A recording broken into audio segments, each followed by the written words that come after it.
I'm here to make you feel in love like when your pop left mama. Mary J was the result. I know they don't want drama. Man, that's just wife karma, and she got a great future behind her. But I'm bored with all this picky saluting and all the picking and choosing to get, bro. When you know he losing, you created a fake beef, and that's impossible. Edibles, Christ-like, so I whoop ass. Let's keep it professional. My mind dark with a spark. I'll leave you a vegetable. Stats incredible. Circle is skeptical. Sketchy slither figure niggas. I'm the roughest. If you trying to get technical, I made a deal with myself. The only deal with myself, and on the real, I kept that shit all the way real with myself.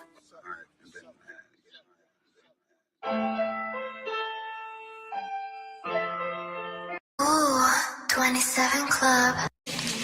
Yo, warriors. Yes, sir. Conquerors. Respect.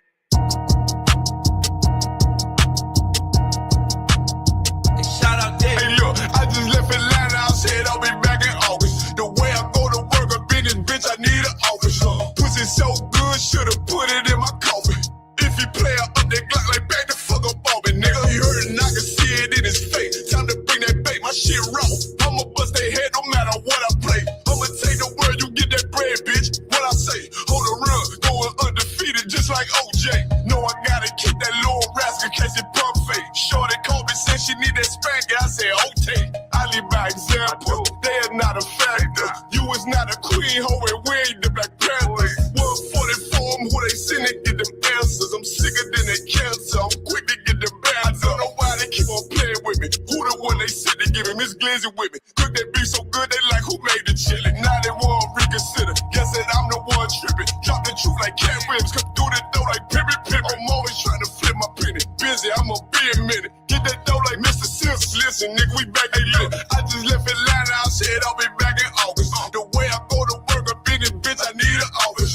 Pussy so good, should've put it in my coffin. Yeah, if you play up that Glock like back the fuck up on me, nigga. You heard it and I can see it in his face. Time to bring that bait, my shit raw. I'ma bust their head no matter what I play. I'ma take the word, you get that bread, bitch. What I say, hold a run, going undefeated just like OJ. Niggas hate, yeah, what about it? I know about it, they can't stop it, ain't worried about it. Niggas fake, they ain't solid, no, I got it, I'm hard about it. Niggas mad, they can't take it. Niggas know they can't face me. She said, who he think he is? Right now, I look like God, baby. Standing on that block, baby. Raked up on they top, baby. Screaming, fuck the free world like Cheddar Bar. Busy man, bitch, I'm always on my job. Drop the album, got so many hits, might get a Rigo charge. See me throw that one up in the air like I'm E.T. They know they can't beat me. I can't get this game for free. Damn right, I'm UPK, I'll show you how to be a G. Long way from DC, we was down in A&T. I ain't had them triple stack pills like it's GNC. We was getting to it, but we still ain't gon' pay the fee. Who me? I was pumping gas like the BP. About to blow like TNT, let me put my shit on D&D. I'm coward shit, I can't be, I'm a long way from B&E. Me and bro was laying in your shit before the B&B. The Waffle House with y'all, I'm staking eggs with the sweet tea. Glock out on my lap, cause I ain't going out like P&B. Look, I just left Atlanta, I said I'll be back in August. The way I go to work, I've been in, bitch, I need an office. Pussy so good, should've put it in my coffin. Yeah, if you play up that Glock like back the fuck up on me, nigga. You heard it and I can see it in his face. Time to bring that bait, my shit raw. I'ma bust their head no matter what I play. I'ma take the word, you get that bread, bitch. What I say, hold a run, going undefeated just like OJ.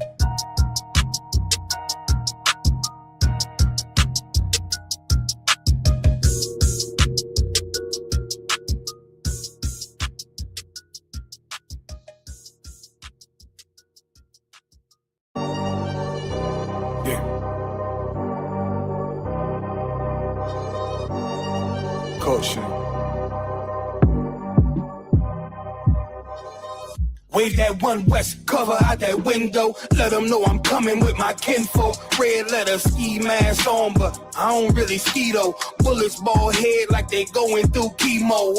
I slide on them Tony Hawk type. Better get your thoughts right. Jumping high on walls, this ain't Fortnite. Red dot, it kinda make it way too easy for a headshot. I put you under wing, it turned into a headlock. I told my niggas, think it's time to put the pressure on. You bring that paper, told her throw a little extra on. We go to war and see a murder one, you murder two, it ain't the same degree. Better up into a capital offense for them dollars, but it really don't make sense. Guns behind tents with some liquor and we riding down the freeway. Slide on them, spin the block and replay, so we slide again. You know my position, I'm on standby. Ain't no competition, it's a landslide. Or you a rider, motherfucker, ride again. You said you slide on them, nigga, slide again. Niggas claim they hot, but we been fine. If they ain't one of mine, so they anti.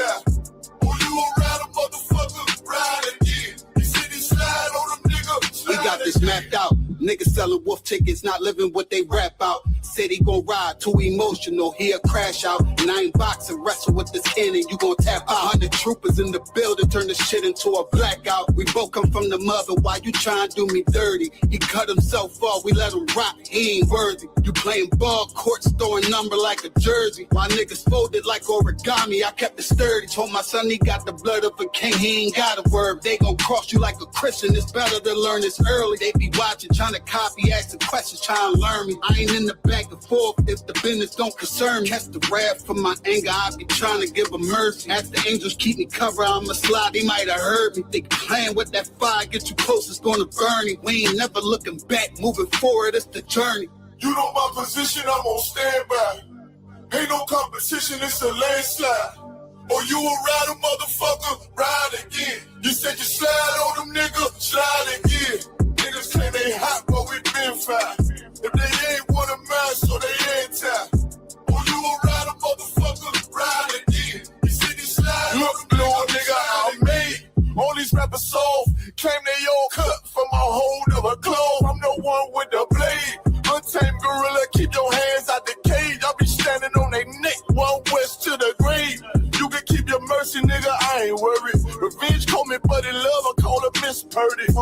Nigga try to blitz, I'm going 730. I'ma shake the whole room like Big Shirty. Nigga say one war, it's whatever, buddy. Glock fully loaded, you know these letters bloody. Come for me, you a bitch, homie. Boy, I'm realer than your big homie. But 44, yeah, the one and only. And you know I keep this blick on me. About to slam you like Mick Foley. I got that black out on my arm, play that bitch like a violin. Say me try me once, nigga, try again. You know my position, I'm on standby. Ain't no competition, it's a landslide. Or you a rider, motherfucker, ride again. You said you slide on them, nigga, slide again.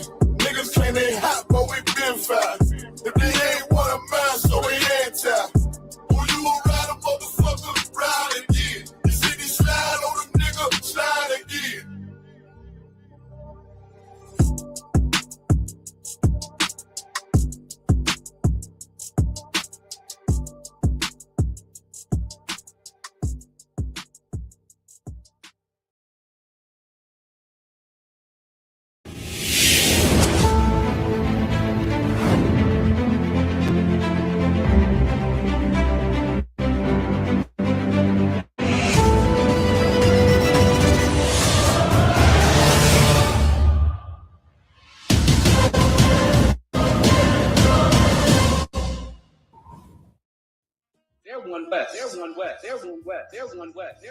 Shalom, Israel. Welcome to the Lord's 57th Annual Passover, hosted by no other than Commanding General YAHANNA of the I.S.U.P.K. There's been an update. The Hyatt Regency Houston is now the official Passover hotel. It is located at 13210 Katy Freeway, Houston, Texas, 77079. Booking dates are April 1st to April 6th. So book now. Make sure to secure your rooms because they're booking fast. Look forward to seeing you at the Lord's 57th Annual Passover. Shalom, Israel. Shalom, Israel. I hope y'all ready because it's almost that time again. And this year we doing it big with the Passover week kickoff. Yeah, that's right. We having a whole day of events to start off the 57th annual Passover week the right way. We're going to have the annual lamb slaughter hosted by Captain Akkad, rides and bounce houses for the kids, horseback riding for the adults, and pony rides for the kids, a petting zoo so you can come see all the little cute farm animals. There's going to be archery so you can come out and get your Hunger Games on. I hope you ain't scared of worms, because we definitely gonna have some fishing out there. Ooh-wee. And to all the Steph Currys, there will be a 3-point shootout and a slam dunk contest with a cash prize. That's right, cash prize for the winner of the 3-point shootout. And I hope y'all your cowboy hats and your boots, because you know we're going to have line dancing on deck. So bring your friends, your family, and your appetite, because it's going to be a lot of food, brotherhood, sisterhood, and fun for everyone. Wednesday, April 1st. Everybody make your travel arrangements and make it to the Passover week kickoff, Wednesday, April 1st. I hope to see y'all there. If not, your loss. Shalom.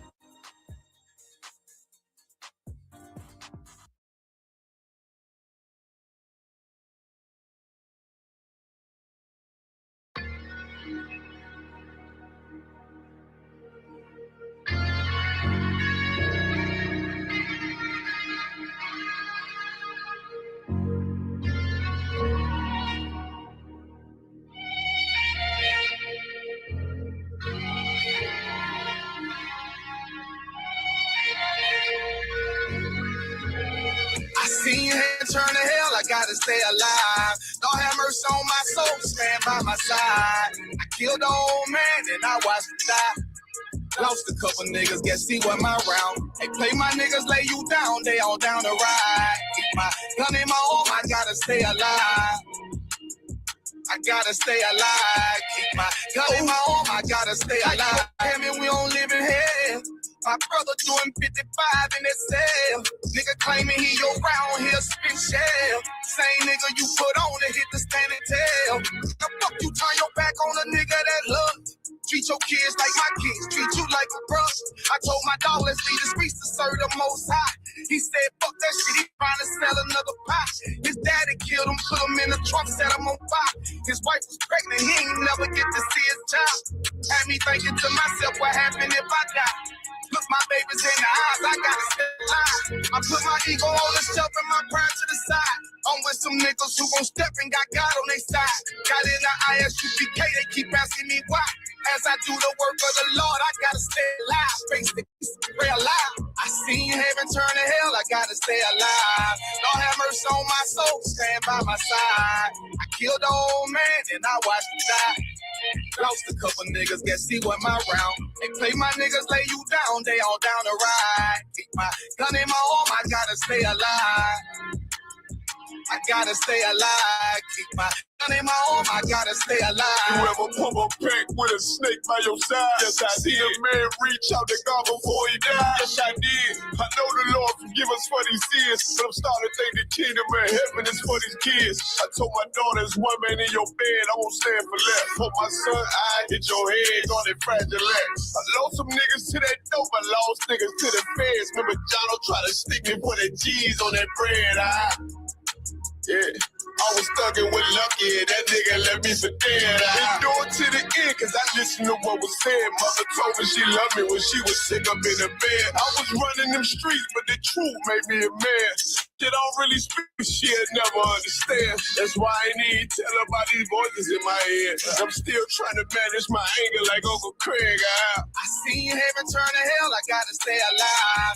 Lord have mercy on my soul, stand by my side. I killed the old man and I watched him die. Lost a couple niggas, guess he wasn't my round. They play my niggas, lay you down, they all down the ride. Keep my gun in my arm, I gotta stay alive. I gotta stay alive. Keep my gun in my arm, I gotta stay alive.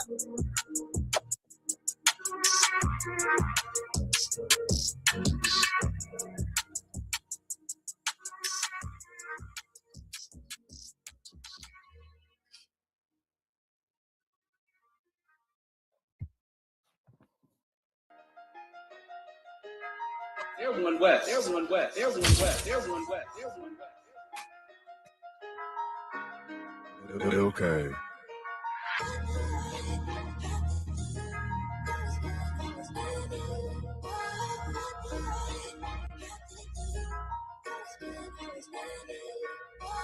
If you're looking for me, you can find me with the real stuff. We be outside getting active like it's field day. They say I'm the best. That ain't really what my bills say. I'ma keep turning up on rappers till it kills me. When I'm dead and gone, play this song at my funeral. That'll make it beautiful. Gonna bring the shooters through. 144, top 3 in Oriaco. Coming with that 88 Maverick, that's my top gun. Flyer than the pilot, you be quiet when your ops come. Then you talking loud, getting proud when the cops come. Homie, I will not run. I ain't got the stamina. I just zoom in, scope lens like a camera.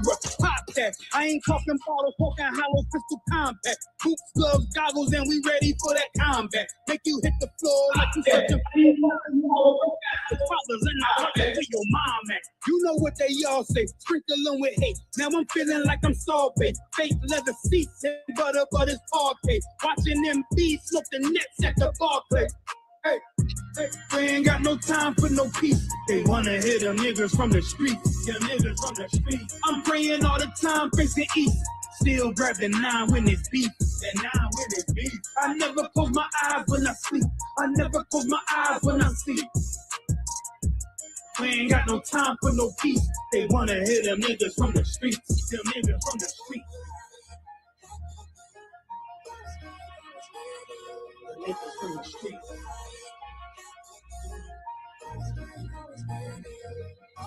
Grip that 9-iron, get the swinging like I'm Tiger. When we're in your city, alarms ringing like a timer. Check the stash box, got a Glock in the Bible. Still keep $1,000 attachment on the rifle. They don't want me back up on my raw shit. I just wanna rap and let me ball shit. Only time I lack is in a coffin. When this get back, it's gonna cost him. I forgot the feeling what a loss is. Ain't no white Jesus on no crosses. Some you make me nauseous. Get a shorty bender like contortion. Fringes on my denim and some forces. We ain't got no time for no peace. They wanna hit them niggas from the streets. Them niggas from the streets. I'm praying all the time, facing east. Still grab the 9 when it's beef. I never close my eyes when I sleep. I never close my eyes when I sleep. We ain't got no time for no peace. They wanna hit them niggas from the streets.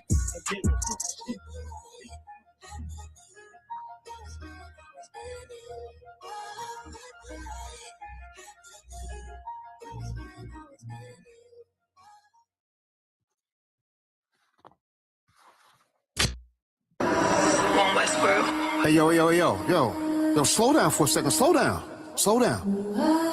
Hey, yo, Shaw, Brazil, hop out real quick. We're gonna get these niggas real quick, huh?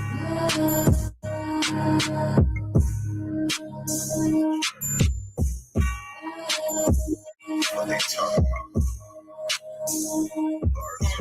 Just about a month ago, I was in a weird place, talking like about it. Come around, niggas scared straight. I've been locked in, no distractions for a year straight. This shit heavy duty, keep it cool, pump your air brakes. One West, I don't hear the rhetoric. One West versus these cats, we ain't sweating shit. Pop it on the internet, you see them, they ain't saying shit.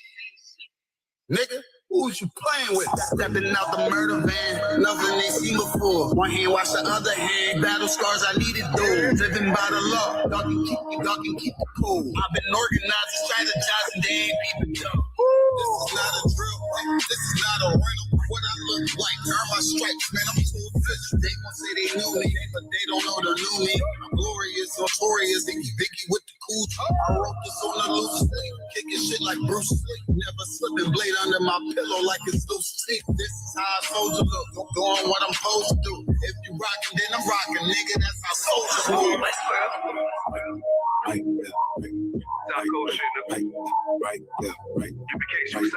Soldier move, nigga. Soldier moves, nigga. Shaw.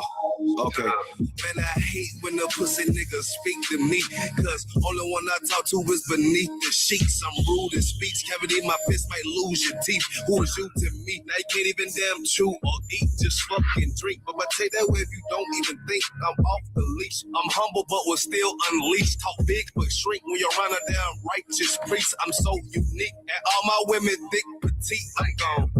I be on my level. Haters want my shine. Nigga, I ain't shit. I think they know I'm lying. But really, I hate shit. I ain't enough crackers. I need a whole buffet, cause I ain't going back. Let me tell you something about it. It's such a fool's game to think that you have to seek power. You have to seek the Most High, and you'll have all the power. I got more power than you could imagine. and I haven't sought none of it. Like I got power. All my souls, I haven't sought none of it. I just want to work hard in this job. I want to be the best soldier I can be. All my soldiers take over. All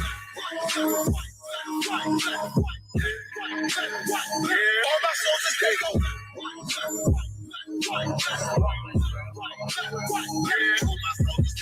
Yeah. Yo, come on. Yo, good shot, pull off. Yeah. And don't go backwards. Let's go. Hey, y'all already know how South Coast doing this shit.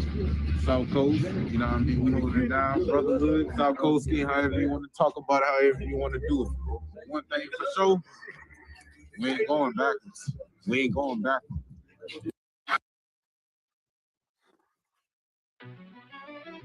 Yeah. Cold shit.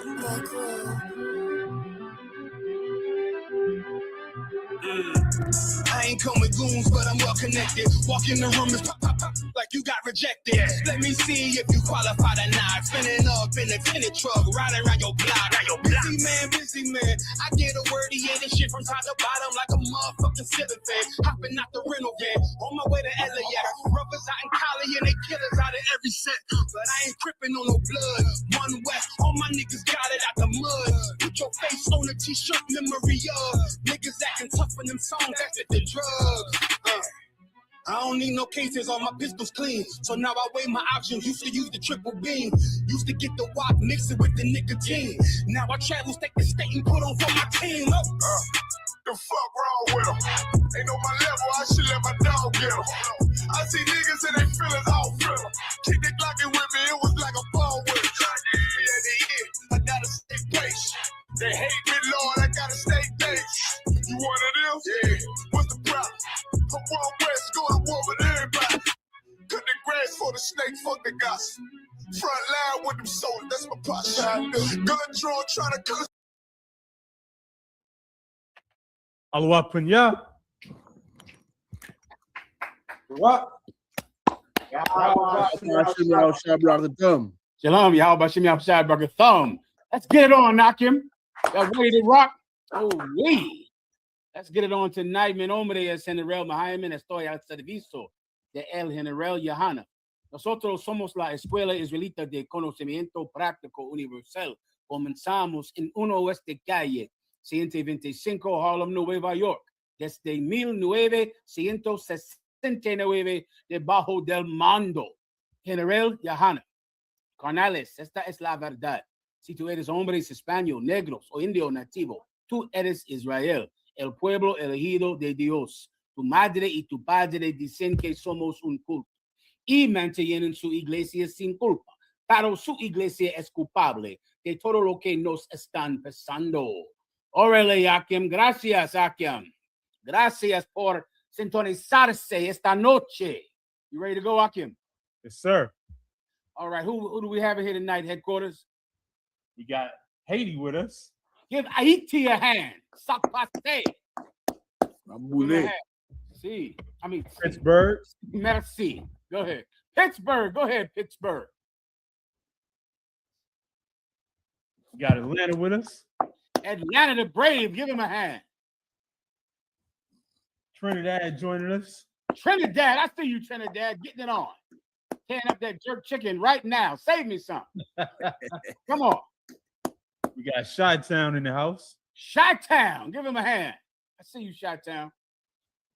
Baltimore. Baltimore. Be more. Get it on, Warriors. Glad to see you. Killeen. Killeen, Texas. Big Texas. I see you out there.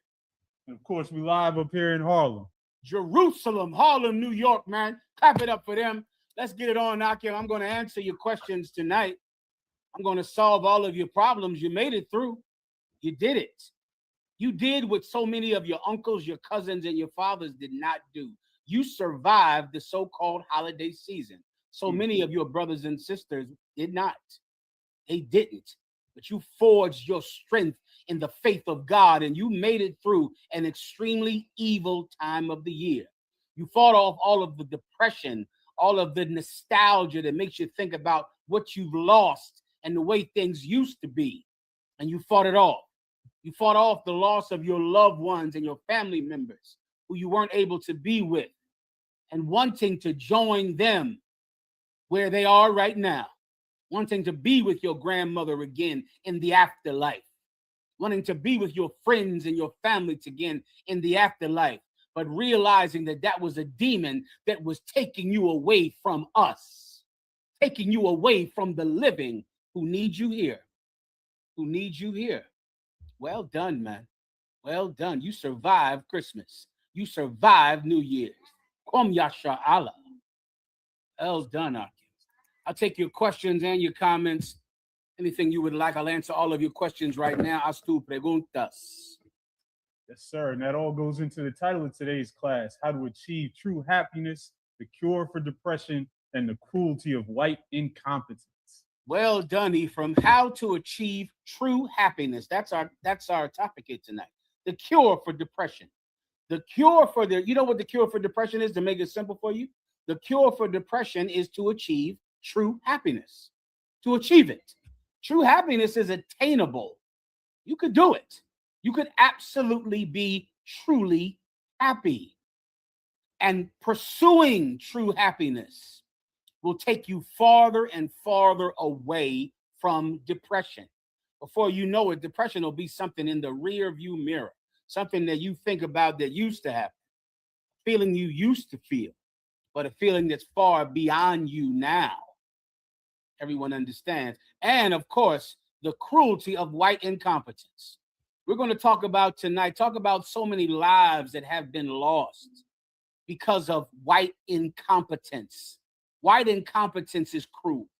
It's absolutely cruel. And we're going to prove it once again here tonight. White people, stand by. I'm going to explain who you are. White people, you look in the mirror and you still don't see yourself. You see yourself in every movie, every TV show, every political forum is about you. And you still can't see yourself. I'm going to show you who you are tonight. Your incompetence is based in cruelty. And because you're so incompetent, cruelty is allowed to reign on this earth. I'm going to talk about it tonight as soon as I get done answering a few of these questions. Whenever you're ready, warrior, I'm ready. Yes, sir. We got a question. Shalom, Yahweh Shmi Al-Shabrakathum. If I could, Al-Awab, could I please get a breakdown on Ezekiel 13 and 17 to 18? I was wondering if it was actually directed to wicked sisters, given the context. He was wondering if it was actually directed towards wicked sisters, given the context. All right, let's hear it. Ezekiel 13 and 17. Likewise, thou son of man, set thy face against the daughters of thy people, which prophesy out of their own heart, and prophesy thou against them. Yeah. Verse 18. To be specific, this is speaking out against women preachers, women pastors, women priests. It's speaking out against them. The Most High God built the family structure. The Israelite school of UPK is built on the family structure, right? Every family has fathers and mothers and the sisters and brothers, right? There was a family that started in the beginning with Adam and Eve and their sons, and that family grew into the nation of Israel. And then, of course, Moses came along, and Moses began to give us the law. And he became the father of the law of Moses. And he had brothers. And there were women that tended to those brothers. And this nation grew, and the priesthood grew. And then Jesus Christ came. And Jesus Christ, being the father of our faith, he went out and got brothers. And him serving the Father which is in heaven grew this family. And this family grew with brothers and sisters, right? There's a structure to the family. And it's cruel. It's another white cruelty, another heathen cruelty to expect women to do the job of a man. I got to hear all day about how a man is supposed to be a provider. A man is supposed to pay all the bills. But it's funny how I never hear that a man is supposed to provide the leadership and the education. Why is it a woman expects you to go out and pay the bills and be the provider, but when it comes time to be the pastor, any broad can do it? No. A family has a structure, and it's unfair to a woman to expect her to go out and be the spiritual leader of a congregation. It's cruel to her. It's cruel to her. It doesn't fit her qualities and her gifts. It's like asking a child to go out and now make all the decisions in your house. You'll eat candy every day for dinner. You'll stay up until 3 a.m. playing video games if the children are in charge of the house. Nah, the family has a structure. Women pastors and women preachers pervert that structure. That's what this precept is about, if that's what you were asking. Is there anything else? Kind of verse 18, sir. Mm-hmm. Verse 18, and say, thus saith the Lord God, woe to the women that sew pillows to all armholes. Mm-hmm. When you look up that word pillows to armholes, it's speaking about a bracelet. It's an old term for a bracelet. And so they would sew pillows or bracelets around their wrists. Why? Because it's jewelry and it's pretty, and it means that God is with you because you have the finest red bottom shoes and the most beautiful purses and the most beautiful attire. Keep going. And make kerchiefs upon the head of every stature to hunt souls. And make kerchiefs upon the head of every stature. They put kerchiefs, meaning a handkerchief on your head to cover your head, because a woman can't pray or prophesy without having her head covered. So what these women pastors would do is to cover the head of everyone in stature. That's the word you used just now, right? Stature? Kind of. Yeah, meaning women of stature, meaning women who had money. All the women who had money became the preachers. All the rich women became the mothers of the church who everyone had to listen to. That's how it was. It's not like these women pastors even choose other women pastors based on conduct or based on righteousness. They choose them based on money because they need the best purses. They need the best shoes. And that's what women pastors did, and that's what women pastors do. Continue. Will ye hunt the souls of my people? Are you going to hunt? Are you doing all of this so you can hunt the souls of my people? Is that why you're making sure you have the finest purses and you exalt every woman with money into being a new pastor, and you make all the religious leaders rich women? So now all of the rich women are the pastors. Are you doing this to hunt the people of God? Keep going. And will ye save the souls alive that come unto you? And the people that you go find when you go hunt the children of Israel, what in the hell are you going to do with them when you get them? What can you do? Huh? What can you do? In the last days, can you imagine having a woman pastor? I can't even believe it. I can't even believe there's some church out there full of men going to some woman on her monthly saying they're cutting off all the jobs. The police, the National Guard is coming down the street. Miss Ann, what do we do? What in the hell are you going to do if people follow you, woman? Who in the hell are you going to save? This is what you'll do. You're going to have to go find a man to go out and help you in those days. You need a man to help you today. Today. Keep going. Khan, that's the end of the verse. All right. This is talking about women pastors, young brother. If that was your question. Anything else? Khan, Haiti has a question. Please, Haiti. Shalom, Alawap, Yahbashim, Yahushabrakadam. Yahbashim, Yahushabrakadam. What's going on, warrior? Solid, Adawan. If I may, sir, Baba Kishar, I wanted a general breakdown of 1 Peter chapter 3, verse 6 and 7. Mm-hmm. 1 Peter chapter 3, verse 6. Even as Sarah obeyed Abraham, calling him Lord, whose daughters ye are, as long as ye do well and are not afraid with an amazement. Break it down now, or is there something in specific you would like? Just in general, sir.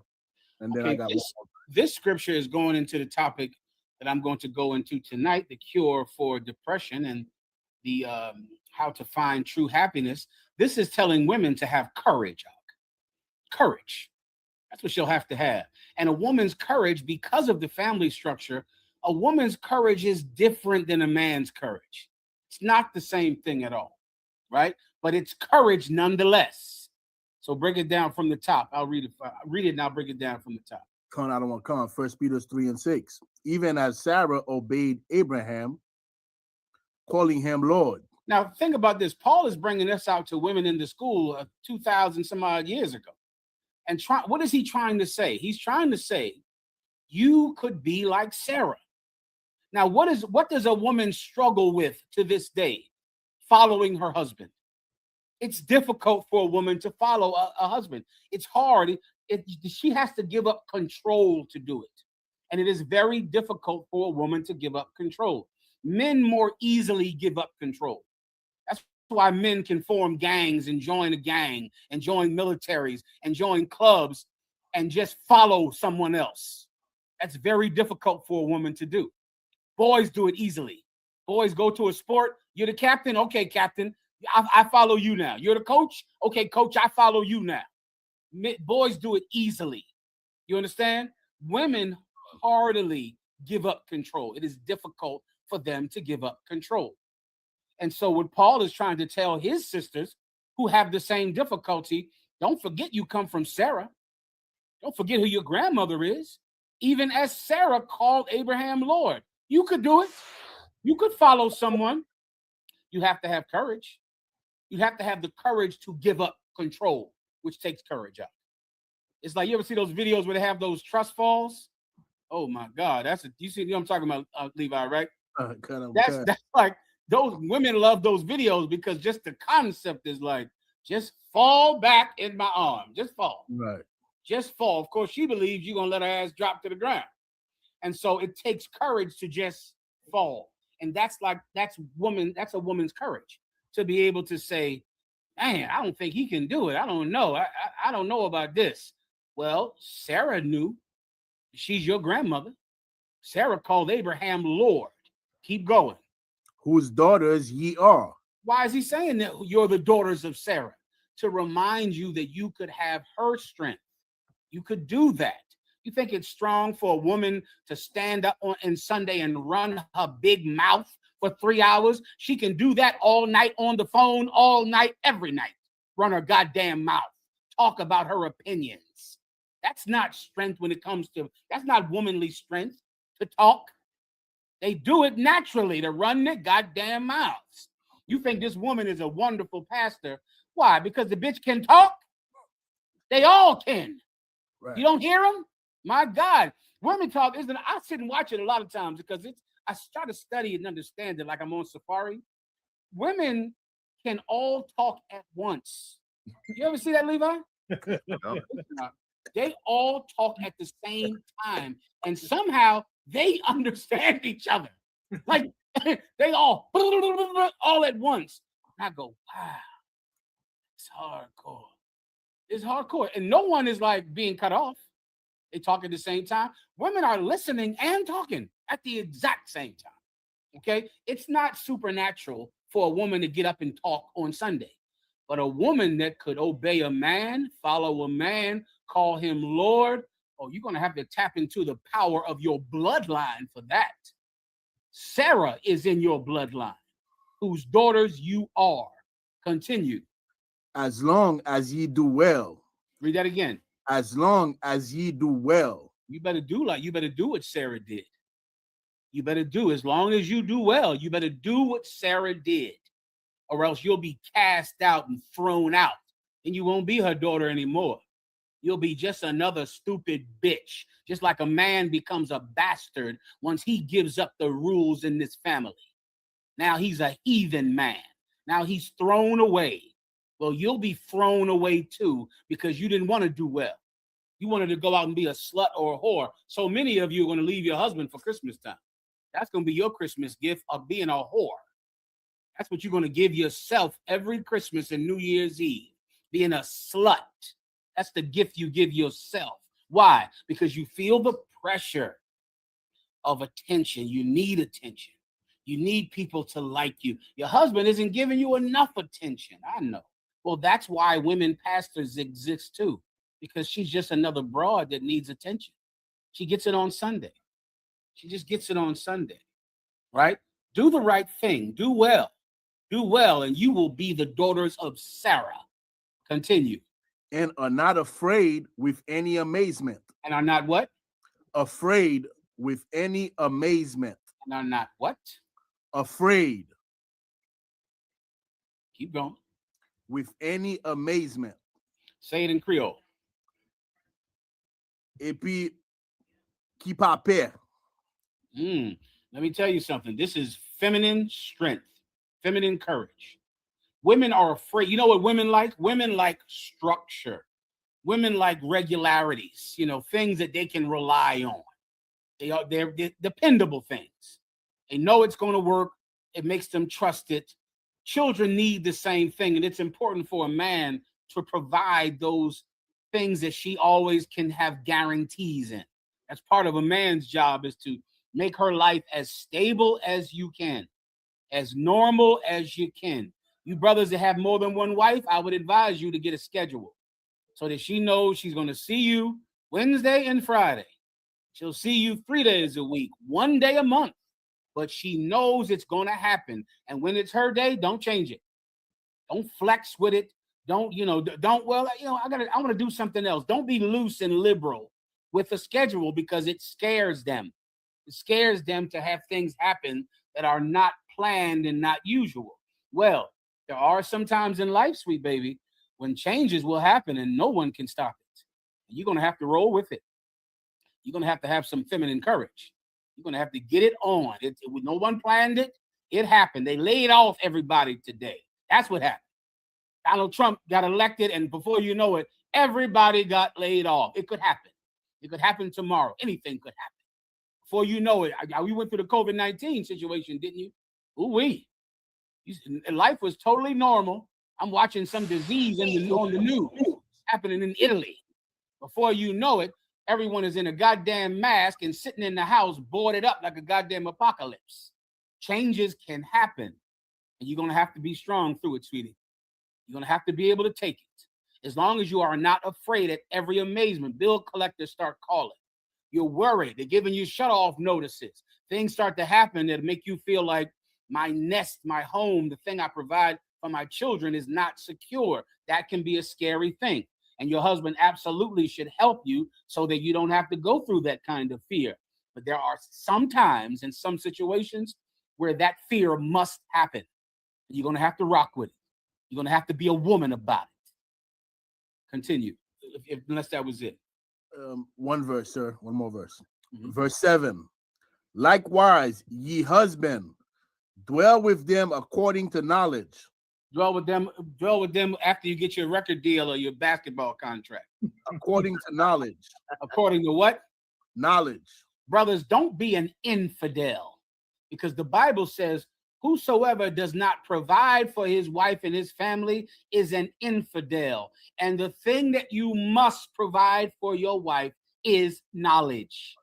You're going to have to give it to her.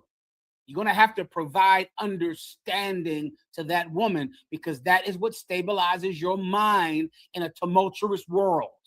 Information.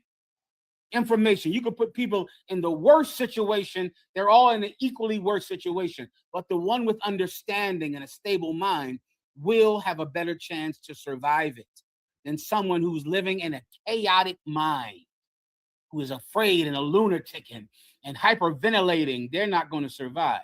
Well, you're the man, aren't you? Well, provide knowledge to that woman. Dwell with her according to knowledge. What does that mean? You're not going to dwell with her based on whatever stupid ego you have that makes you beat her the way your father beat your mother, or makes you drink all day and cry in her lap the way your father drank all day and put a gun in his mouth. You go and do the same thing with her, and you expect her to say, baby, don't kill yourself.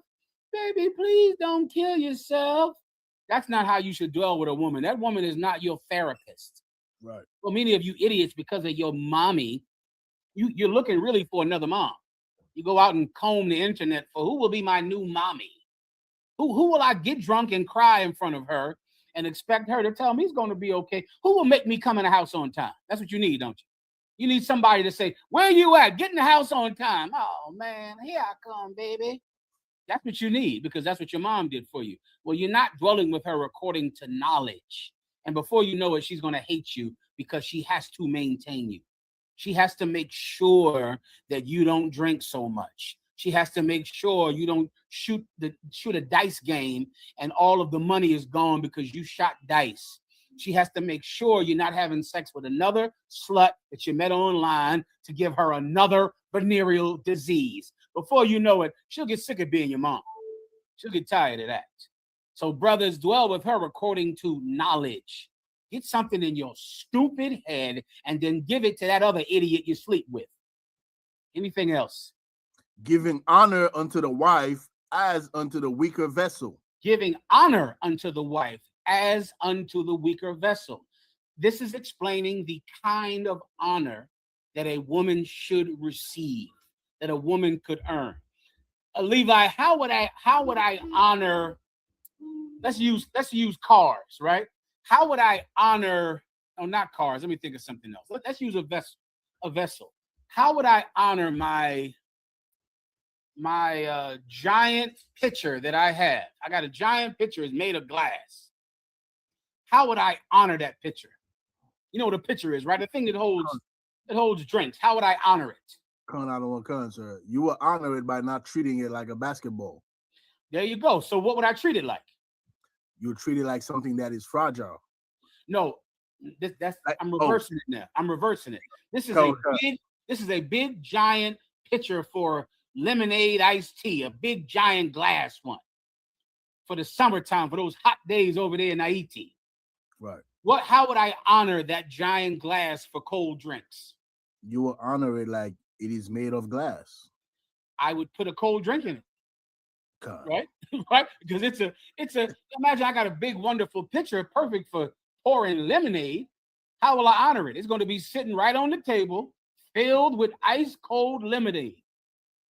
Filled to the rim, because this is a pitcher that's strong. I use it. It's filled to the top with liquid, full of ice, ready for drinks. It's a strong vessel. It's strong.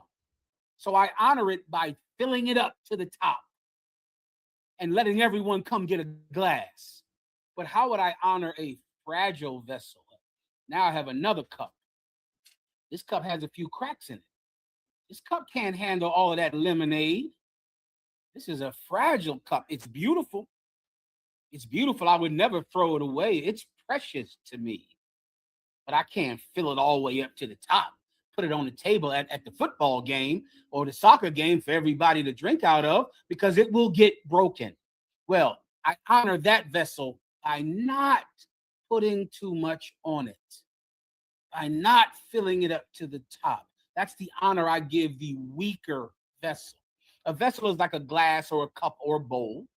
A weaker cup or a bowl is one you don't use it so sturdily. You don't play around with it so much, because it will break. It will break, young man. That's what you do with women. You don't act like, the broad is so goddamn strong that she can take listening to you talk to another woman right in front of her. I know that's the dream, isn't it? The dream is to have one woman giving you a massage while the other one is foot massaging you. You talking on the phone with one, yeah, baby, yeah, I'm coming to see you. Yeah, I love you. She's sitting right there listening. You so fucking lazy, you can't leave the room, go in the car, nothing, because you might have to get up out of your chair to leave the room. So you don't. You just talk to other women right in front of her. That's what you do. Let me tell you how lazy you are and how you don't care about how fragile she is. The code on your phone is the child's birthday. You don't have enough care for her fragility to have an impossible, unbreakable nuclear code on your phone, as you should. You should have a General Kabbalah. If I show you the code General Kabbalah sends me, I say General Kabbalah needs to give all the brothers the codes to their phones. -77 zebra -000 ace. He'll give you a code. That broad will never get in that phone, ever. And in doing so, what will happen? You will spare her. That's true love. I know y'all don't know what true love is. Let me give it to you in this context. True love is having someone that will spare your feelings. That's it. Every woman should have somebody in their life that will not say they're fat, that will not say they're old, that will not say they're stupid, that will not say they're not enough. This is the person that spares her feelings. It's you. You spare her feelings. In doing so, you're treating her with delicateness. You're not being too rough on her. You're giving her honor as a weaker vessel should be honored. Everyone understands. Come on, go on. One last sentence, sir. Please. And as being heirs together of the grace of life, that your prayers be not hindered. Yeah. And you're treating her like the weaker vessel. She's fragile. And you're treating her like she is a co-heir with you to the kingdom of heaven. She's not some animal. She's not some beast who can take anything. She is your sister. You and her are going to inherit the kingdom together. You treat her like that. Treat her like she's going to the kingdom too. Treat her like that. Anything else? The water, sir. That's it on that. No problem. Most on the question.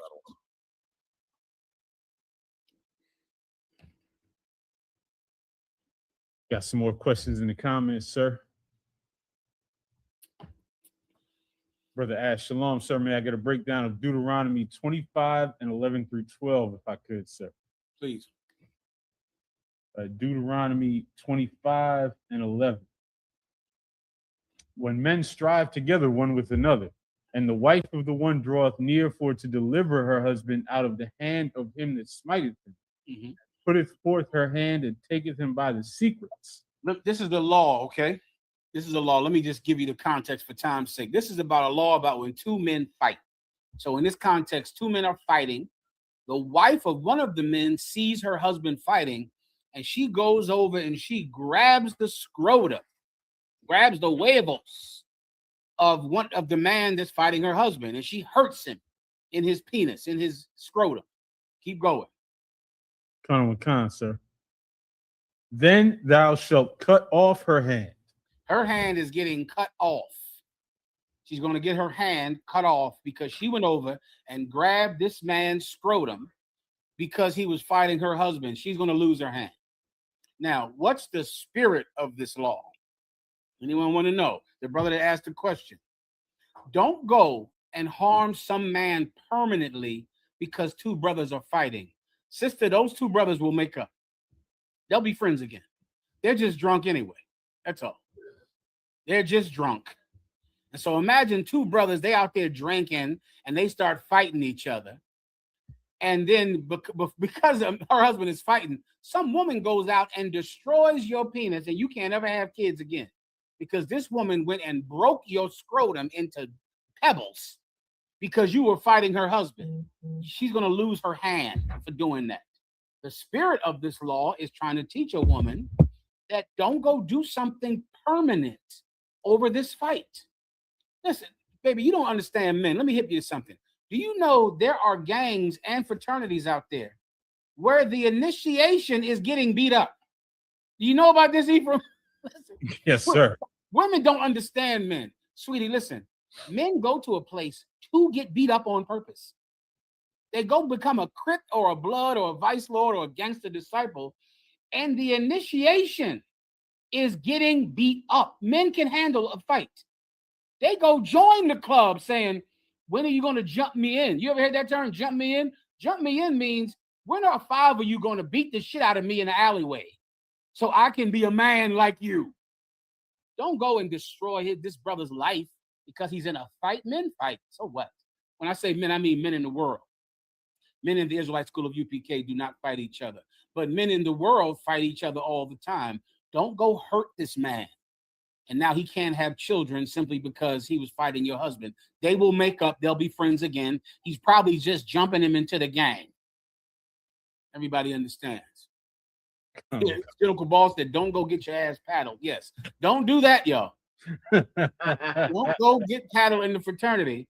I'm just trying to make sisters understand that men, in many cases, embrace violence. They embrace it as a badge of manhood or as initiation, though they should not. The water, General Ball. Go ahead. We got another question.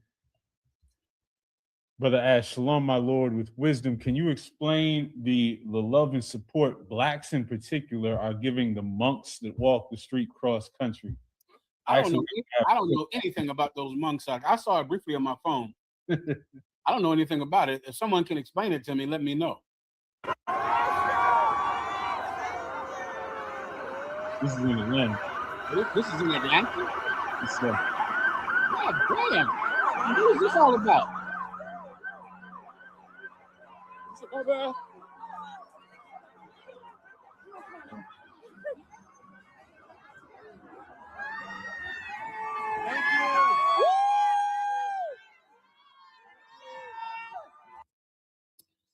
Okay, so these monks are walking across the country, and as they get from city to city, there's crowds of people out to bless them and cheer for them. Is that right? Does that sound right?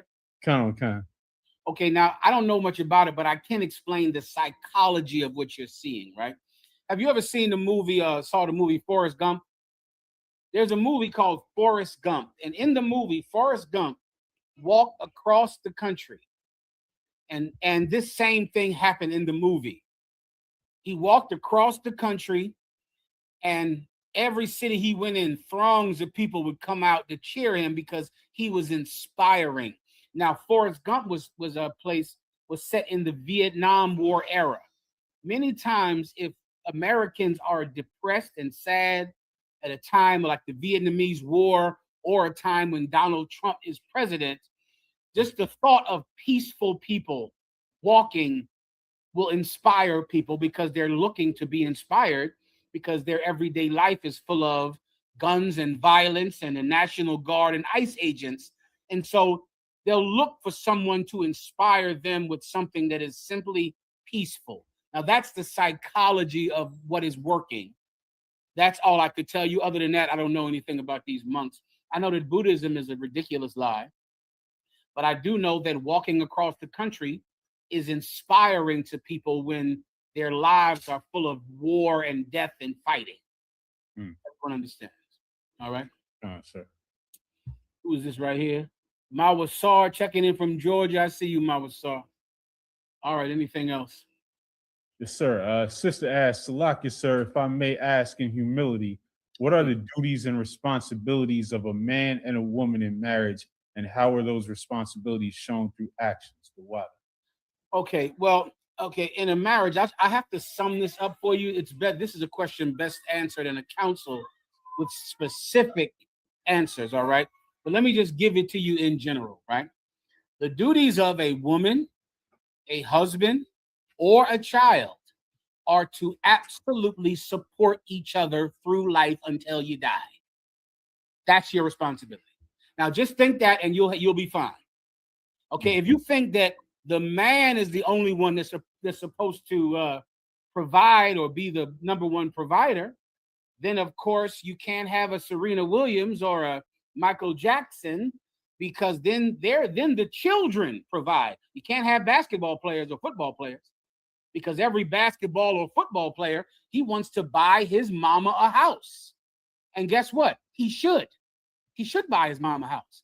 But then you might say, well, wait a minute, it's the father's job to provide for that home, not the child. He's the child. Well, the child plays for the NBA. So now he's paying the bills. Now he's doing it. Why? Because that child, the minute he gets money, he should help and support that family until he dies. But the father has a wonderful job. Shout out to Captain Ariah. He's in law school right now. Give him a hand. Ariah is going to make a ton of money. Good Lord. A nation of money. And some sister or sisters will be able to benefit from having a brother who is so skilled in making money. He'll have to help them and provide for them and buy them the house. That's if his wives are not, women that can do the same as him. Or maybe you have a sister. What's the sister's name down there in Arizona who's going to be a doctor? She's in med school, Fakoya. She's in med school. Give her a hand. She's in med school out there in Arizona, in Phoenix. Listen, she's going to make a nation of money. A nation of money. And she's going to be the provider because she's the one in med school. She's the one gifted with the intelligence to be able to become a doctor and go to med school. So it doesn't matter if it's the child or if it's the woman or if it's the husband. All of you are going to have to bring your gifts, what you can do to the table to support this family. It's all of your responsibilities, and your gifts will vary. The husband will have gifts the wife does not. He'll be more aggressive. He'll be strong. He'll be wise. He'll provide it for her. He'll do it. The woman will be a nurturer. She'll be more given to have mercy. She'll provide it. The child will be a workhorse. He'll be able to, they're young, so they can get up and take out the trash and wash the dishes, and because they're young, they'll provide it. And as they get older and grow, their gifts will change. Every time they get a new gift, they bring it in this goddamn house and support the family with it. That's the responsibility of men, women, and children in the family. Anything else? Sir. Musa in Christ. We got another question in the comments. Regasha, all of I.S.U.P.K asked, Shalak, if I may, sir, with your grace, why does Job want to despise his life in Job 7:16? Why does Job want to despise his life? You can read it. Job 7:16. I loathe it. I would not live always. Let me alone, for my days are vanity. The reason that Job wants to despise his life is because of the condition of his life. That's why. Because Job lost his children in a fire. Because Job had boils. If you know what a boil is, imagine a cyst all over your body. You can't even lay down because the cysts are oozing and bleeding and sore. He had cysts all over his body, boils all over his body. His wife couldn't stand him because he still had faith in God, though in her mind he had no reason to. And then she turned against him. Though Job was in an absolute battle with hopelessness. Job was depressed. The reason he was depressed is because he was focused on that thing that if you focus on it at certain times in your life, it will cause you to despair. He was focused on his own problems. And that is the worst thing that you can do in a time of trouble. The worst thing. I'll tell you what you should focus on when I get to the topic of how to achieve true happiness and how to fight depression. But that's your answer for that question. Is there anything else? Sir. Brother asks, Shalom, Yahabashim, Yahshua Salaki Alawat. Can I have a breakdown on Tobit 7 and 14? Fake Israelites use this to say you have to obtain a marriage license. All right. Go ahead. Sir. Tobit chapter 7 and verse 14. I have given, Salakia, and called Edna his wife, and took paper, and did write an instrument of covenants, and sealed it. I didn't hear about any justice of the peace or mayor's office or nothing like that. What are they saying? They saying this is a marriage license? I guess so, sir. Well, let me explain something to you slaves out there that can't get married without City Hall giving you permission. A marriage license was only invented out of racism against Black people and Latinos. That's a marriage license. Marriage licenses were invented to stop interracial marriage. That was the point. They would make you go get a blood test to make sure that you weren't a mongoloid or you weren't somebody who they thought was beneath them genetically so that you could not reproduce. Am I making this up? You can Google this, young brothers and sisters. A marriage license was invented to stop interracial marriage so that now they made sure you could not marry a white woman. You couldn't marry someone that they thought was beneath the race. So you had to get their permission to marry. Your great-great-grandmothers got married by jumping over a broom. That's what they did, brother. That's what your great-grandmother did. They didn't go, there wasn't any justice of the peace. They had a broom and they jumped over it and they were sealed together by God. That's what happened in the past. A marriage license exists because the white man wants you to seek his approval before you go get a woman. Because if he gives you a license for it, then he can deny the license, just like any other license.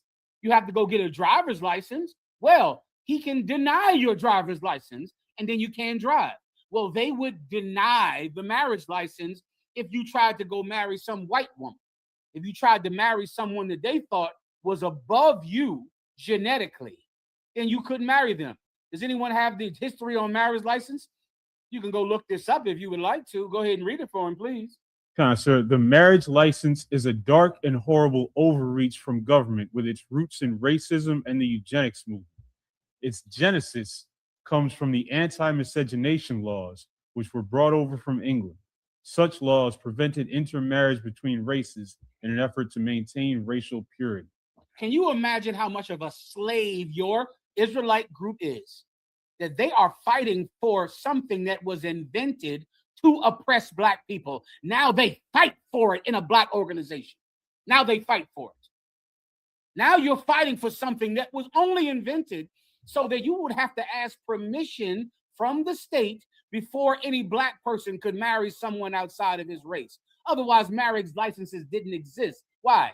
Because slaves jumped over a broom, you stupid idiot. That's what they did to get married. They jumped over a broom. This is not a marriage license. This is a bill stating that this woman is married so that she can carry it, so that she can always have it. She is not permission. It's an agreement from the father and the husband. They agreed. So that if the father comes back later and says, hey, he married my daughter, but he never gave me a dowry, you can say, you're a damn liar. Here's the receipt right here. You're not reading about a marriage license in this scripture. You're reading about a receipt. That's what it is. It's a receipt.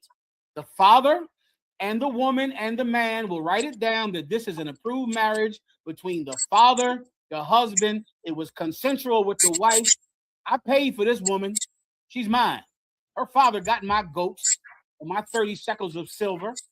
It's a receipt, not a license. And your Israelite group, they're a bunch of slaves. They're slaves. And they're seeking the white man's permission to love. Well, guess what? Two men can get the same permission. Two women can get the same permission because gay marriage is legal in every goddamn state in America. Anything else? Well, sir, that's all on that. We have a question. Salakia Alawap, if I could, with your grace and wisdom, get a breakdown of Joel 3 and 8, Baba Kashad, the part about selling them to the Sabians. I don't need to go into the history of jumping the broom being married, do I? And to slaves.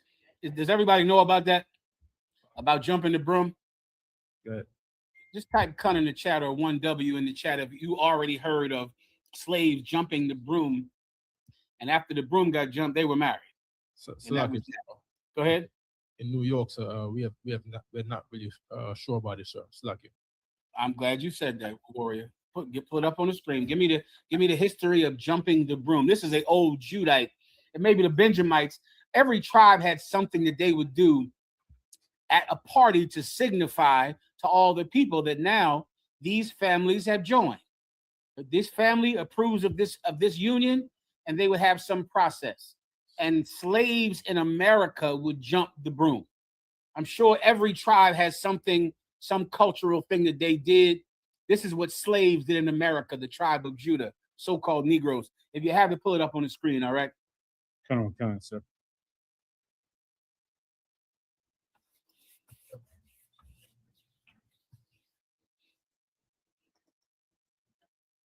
Broom is a wedding tradition seen in many African American ceremonies, but its roots go back further than you might think. Practice became prominent among enslaved Africans in America who were denied the legal right to marry. Jumping the broom symbolized the union of two people in the eyes of their community, even if the law didn't recognize it. Was a powerful act of resilience. Bobbity. Slaves were what? Slaves were denied the legal right to marry. You know what that means, right? That means a slave could not get a marriage license. That was the point. Slave could not get one. That was the whole reason they invented them, is to say, this is not recognized by the government. This is nothing. You know what slaves did? Slaves said, no problem. We got plenty of brooms because all we do is labor and sweep the floor. So they took a broom and somebody would hold it at each end, and then the two of them would jump over the broom. And they would say, congratulations, you're married. We don't need a marriage license. that they refuse to give us because they think we're subhuman. The whole reason they invented it was to make sure that our unions could not be recognized. We'll jump a broom. No problem. Can you imagine your Israelite group now telling everyone that they have to go get a marriage license? I have a feeling that women might run your organization. It's a feeling. It's in my bones, like the fire shut up in my bones. And that's good. It's a feeling I have that women run your Israelite group. Why? Because women need structure. Women are afraid if they don't have structure. So when you tell a woman, I will never leave you, don't believe you. I need you to sign a piece of paper saying that if you leave me, I'll take half of your money. I'll need a piece of paper so I can feel comfortable, because women require structure and stability. And women require what other thing? I want this brother to answer this question and show me he's in class and I'm not wasting my goddamn time. The same brother that asked me this question, what is the main thing that women require that is the reason that women in the world push for a marriage license? And because of that, Israelite groups who are controlled by women will push for a marriage license, because women require what? I'm talking to the brother that asked this question about the marriage license.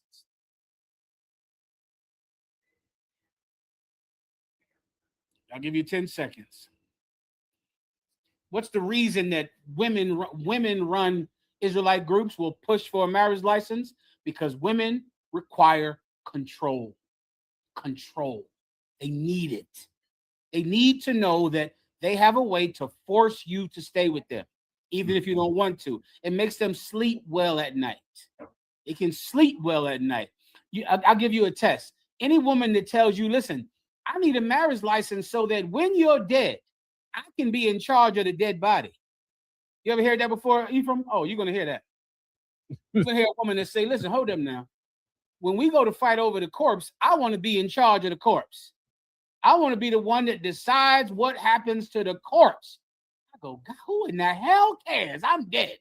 Why aren't you somewhere crying your fucking eyes out? But instead, you know what she's going to be doing? All right, listen, I'm the corpse. I'm the queen of the corpse. Y'all sit over there. Y'all sit here. The funeral going to be at this time at 10 a.m. Come talk to me and get, if I might let you put your name in the obituary. I might let you, because I'm the corpse queen. My name is on the marriage license. What are the kids' names? You said they're his kids? Let me see them. Let me look at those kids. I don't think they're his. I'm going to decide I'm the corpse queen because my name is on the marriage license. Ephraim, women will say, I have to get a marriage license so that when you die or when you're in the hospital, I can be the ruler of the dead body. Dang. Bitch, listen here. You're not going to rule anything. Shut your goddamn mouth and mourn me. That's right. What you'll do. Because once I'm gone, life is terrible. Everybody understands. Life is misery and hell once I'm out of here. And I'm going to haunt you for all time anyway. Is there anything else? The sister said the one to pull the plug. Right. Give her a hand. Right. She want to be the one to push delete on that computer. To walk in there and cancel all those meds so you can go quick. Keep going. General Q said going to end up in probate. Right. End up in probate, a whole legal battle. Just, mourn your husband. Don't worry about that. It's fine. It's okay.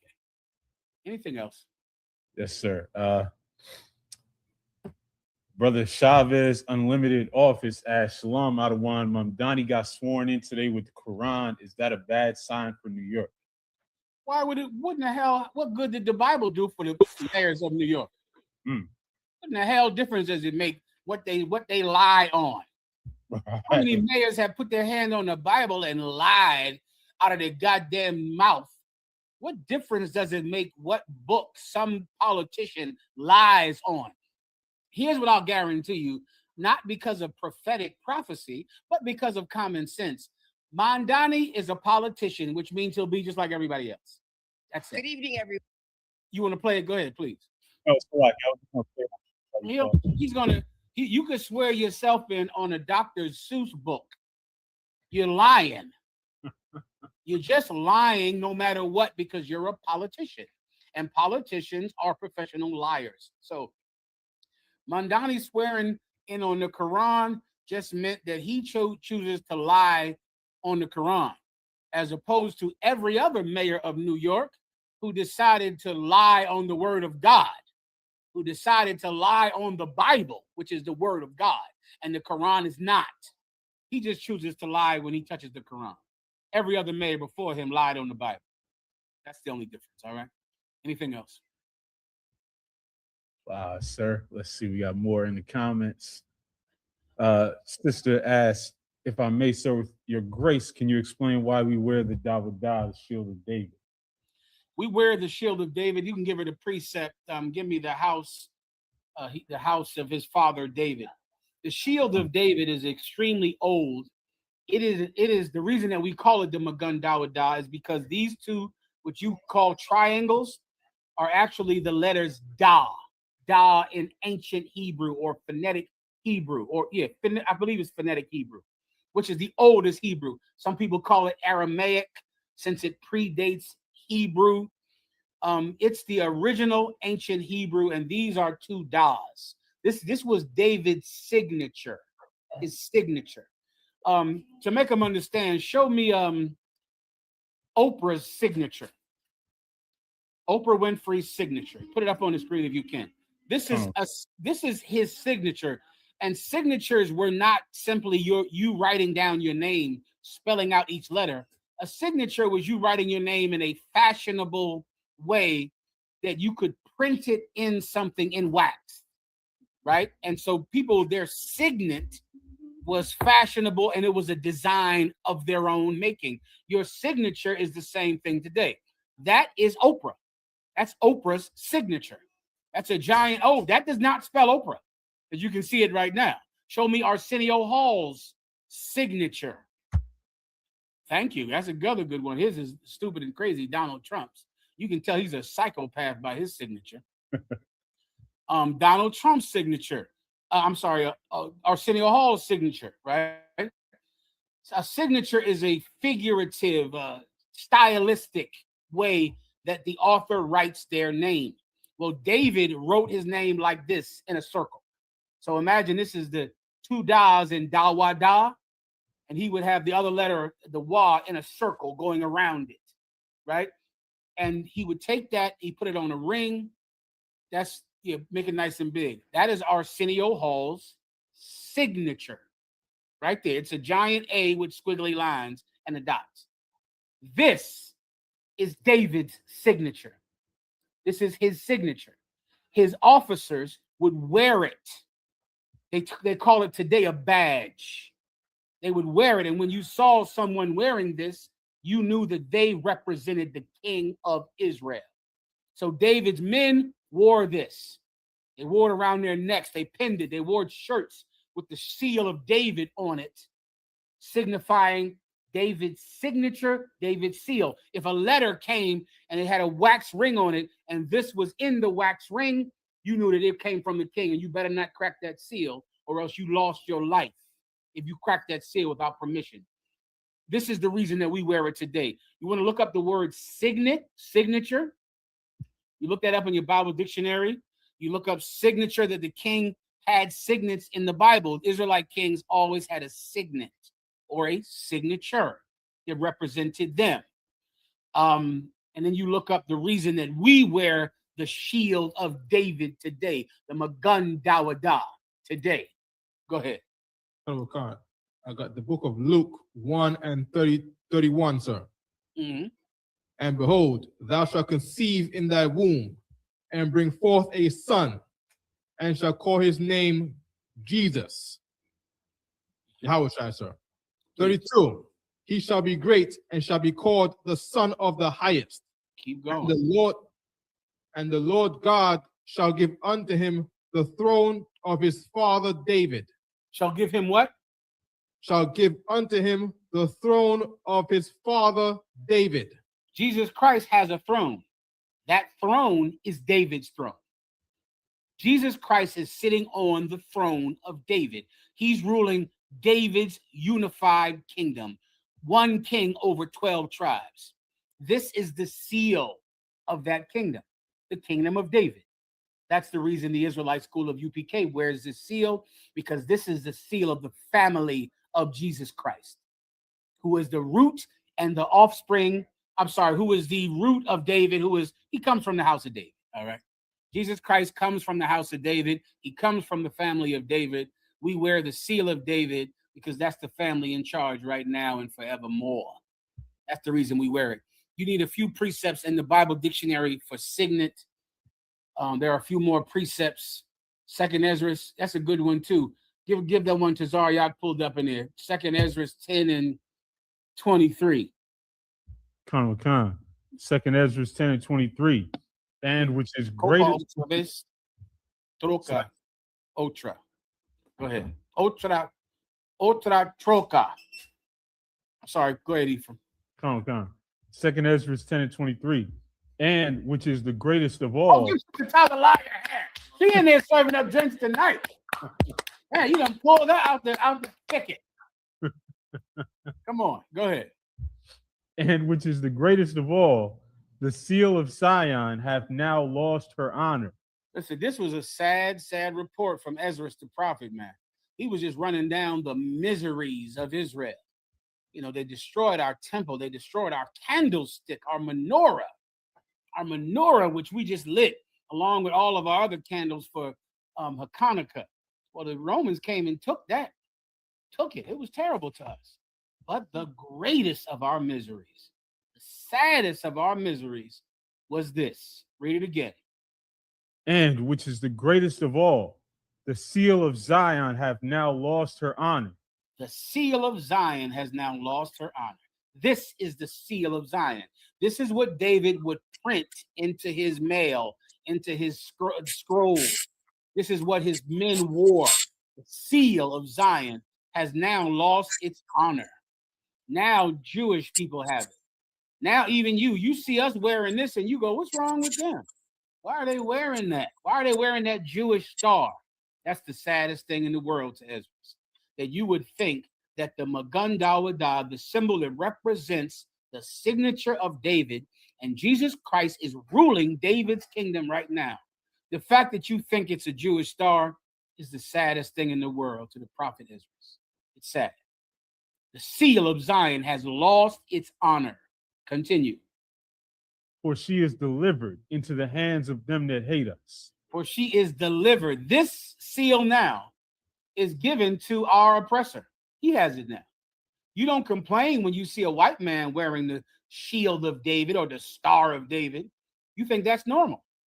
You think it's normal for white people to be the chosen of people of God. You think it's normal for white people to be the Jews. But if you see a black person wearing this, what is he doing wearing that Jewish star? Why is he wearing the star of Molech? Why is he doing that? That's sad, because that's not what this is. But it's lost its honor. Right now, it's been given to our enemies. Now they have it. The Israelite school of UPK is taking it back. Not only are we taking back the Holy Land, New Jerusalem, not only are we taking back our laws, our customs, our language, we're also taking back the shield of David. We're taking this back too. Pray you understand. Keep going. That was the verse, sir. Solid. If I may, so I have another one, sir. Please, go ahead.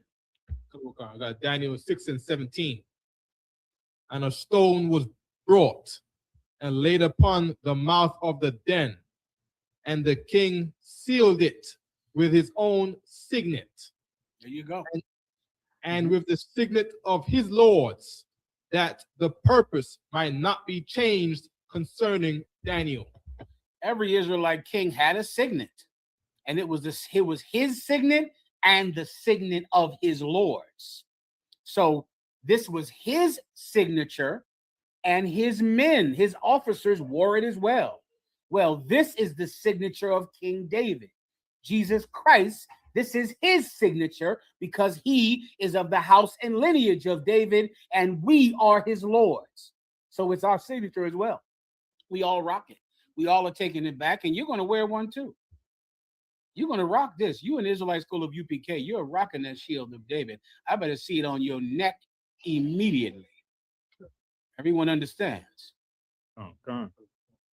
Next question. So the brother had asked Salakia Alawat, if I could, with your grace and wisdom, get a breakdown of Joel 3 and 8. Please. Joel 3 and 8. And I will sell your sons and your daughters into the hand of the children of Judah, and they shall sell them to the Sabians, to a people far off, for the Lord hath spoken. Yeah, give me some context. I don't recall what this is about. I don't remember. Where is it at? In the book of Joel, sir. Book of Joel. Give me 2 verses above it.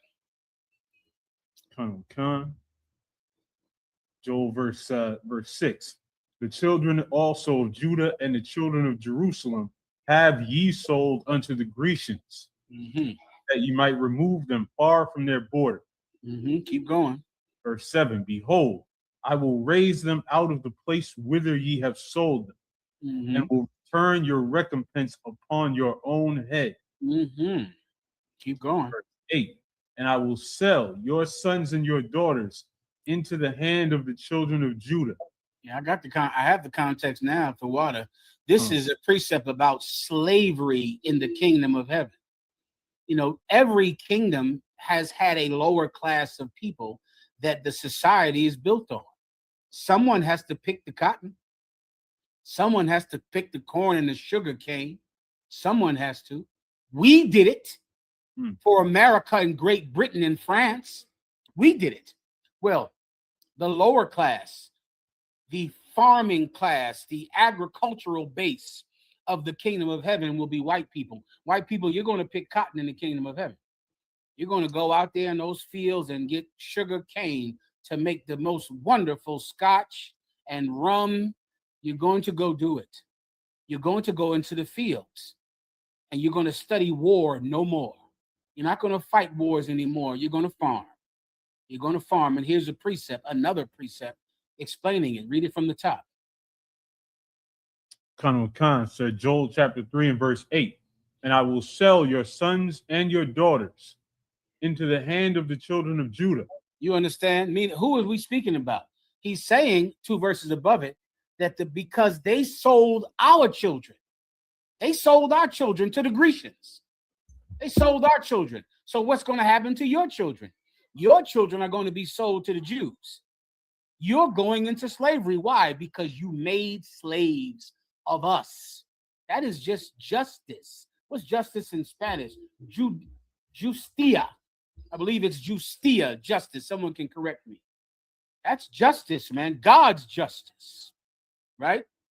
You sold us into slavery. In the kingdom of heaven, we're going to sell you into slavery. Yeah?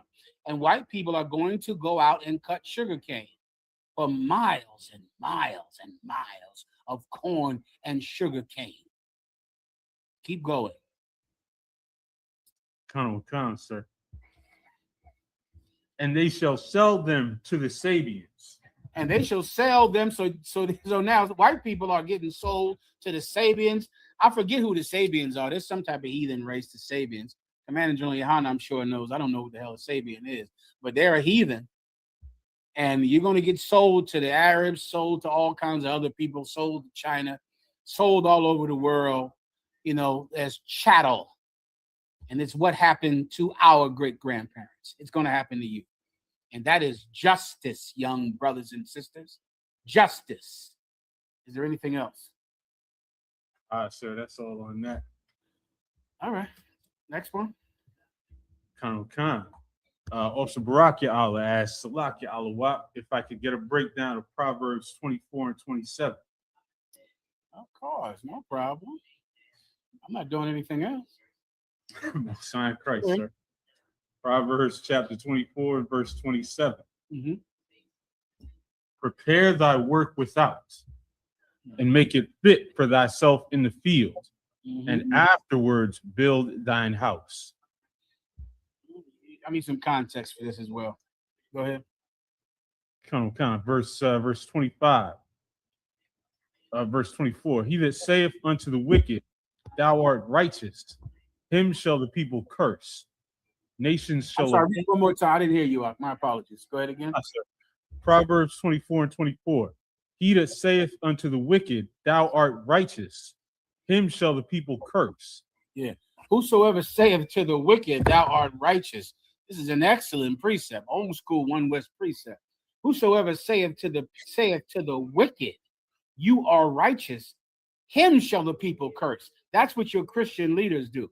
They go to our oppressor and men like Donald Trump, and they lay hands on him, and they pray for him instead of praying for the people who Donald Trump is deporting. I remember when Donald Trump made it in the White House, brother, and so many black preachers went down to the White House and laid hands on Donald Trump, put their hands on him and prayed for him. In the name of Jesus, they prayed for him. Now I see ICE agents dragging babies out of the arms of their mothers. Where are the preachers to lay hands on them? Where were the preachers going into the barrios and saying, let me pray for you, let me put my hand on you? That's the least you could do. Your prayers are meaningless anyway. And not even prayers do you have for the deported. You don't even have prayers for them. But for Donald Trump, you put a suit and a tie on and make your way into the White House to lay your filthy, stinking, greedy hands on Donald Trump and pray for him. But you don't do the same thing to pray for his victims. You see, the people are going to hate you because you say to the wicked, thou art righteous. Continue. Come. Nations shall abhor him. Nations will hate you because you say to the wicked, thou art righteous. Continue.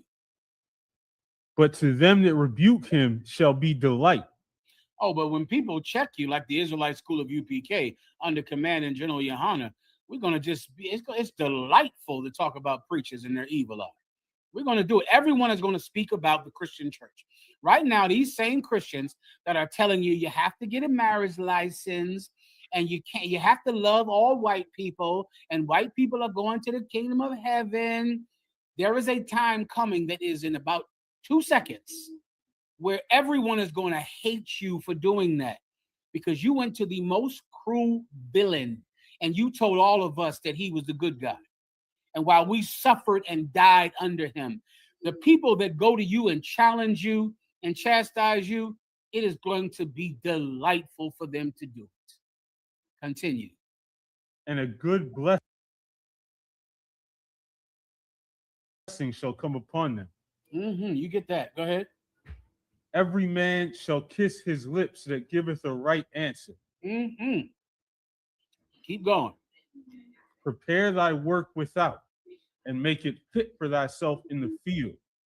Prepare thy work for out, meaning go out there and get ready to work. This is another slavery precept. Prepare your work. Now, you used to be over in the White House. You used to be in the White House and sitting with the president. You did have a church that, seated 35,000 people. Oh, Creflo Dollar, you made a lot of money. You had the ear of 3 or 4 presidents. You were rich. Now get outside. Get outside now. Put on some thick clothing and get outside because you're about to work outside. Now you're going to labor. Now you're going to see the benefit of hard work. You preachers don't want to work hard. I see you. You're a bunch of manicured sissies. All of you preachers. You could never go out and work hard. Ever. Well, you're about to. So get ready. Continue. And afterwards build thine house. Afterwards, build your house. You're going to get out there and work. You're going to go out and get a regular job, which is what this precept is about. All of the people that were saying that the wicked were righteous, those are your preachers, your religious leaders. Now they're going to be thrown out, chastised. It's going to be wonderful to yell at them. So now they're going to get out in the field and work and build their own house. Now they're going to become laborers. Creflo Dollar is about to get a real job. T.D. Jakes is about to get a real job. He's getting a real job now. Jamal Bryant is about to get a real job. You've had enough of it. Everyone is sick of you telling us that we have to sing and dance for white people. Now get out there and get the Home Depot and go grow your own food and build a house. Now your preachers are going to have to go get real jobs, which is what this precept is speaking about. Is there anything else? Well, sir, that's all on that. This might be a good time to start getting into your topics. It's lucky, General. Clap it up. It's lucky, sir. I did the description for Sabians. We have, Go ahead. Cuddle Counselor. This is from the Zondervan's Bible Dictionary, Pictorial Bible Dictionary, Sabians. The name Saber is mentioned in Genesis and Chronicles as a son of Cush. In Isaiah, the name is coupled with Ethiopia, and in Psalm 72 with Sheba. All right. Well, listen, unless Commanding General Yohanna says different, I'll take it. Anything else? Sir, we've got this clip. Start us off. Solid. Let's get it on. Keystone Cops. I could not agree more. Very embarrassing to this organization. And as we first reported, it happened here on Andover Street near 7 Mile and John R., a neighborhood known for drugs and prostitution. Take a look. Only 7 Action News cameras are rolling as internal affairs officers work the case Friday afternoon. Very busy. 24/7. The chief now confirms officers from the 11th precinct conducted the raid similar to thousands of heavy-duty drug raids staged every year in Detroit, executing a search warrant at this house when they confronted undercover officers in front, posing as the drug dealers from the 12th precinct. And their supervisor, the chief says, may have provoked the clash. it appears that this supervisor did not have control of the situation and had a tendency to get the officers from the 12th precinct excited. The chief says a similar mistake in 1986 caused Detroit police to implement what they call a deconfliction communications protocol that prevents these volatile confrontations from happening, because 31 years ago, it was the worst kind of communications breakdown. Ultimately, there was a firefight between the uniform officer and the plainclothes narcotics officer. Stop it, Ephraim. Stop it, Ephraim. Here's my secondary topic tonight. The cruelty of white incompetence. Right now, you have the National Guard in the neighborhoods of America, police forces empowered by Donald Trump to become more cruel, more aggressive, to get tactics that are more and more cruel and evil, to kick in more doors, and to be more aggressive to Blacks and Latinos. Let me tell you what's going to happen in America in more and more cities. In the city of Detroit, shout out to Detroit, Captain Hadari Allah down there in Detroit and all of the brothers with him. This happened in Detroit, where 2 separate police, police organizations are investigating this gang. There are undercover police officers in the gang. The police come to raid the gang's hideout, and the police argue with each other and shoot each other. The police shoot each other. They're both cops. And the police chief is telling you why it happened, because this particular district had a leader who made his cops get so excited.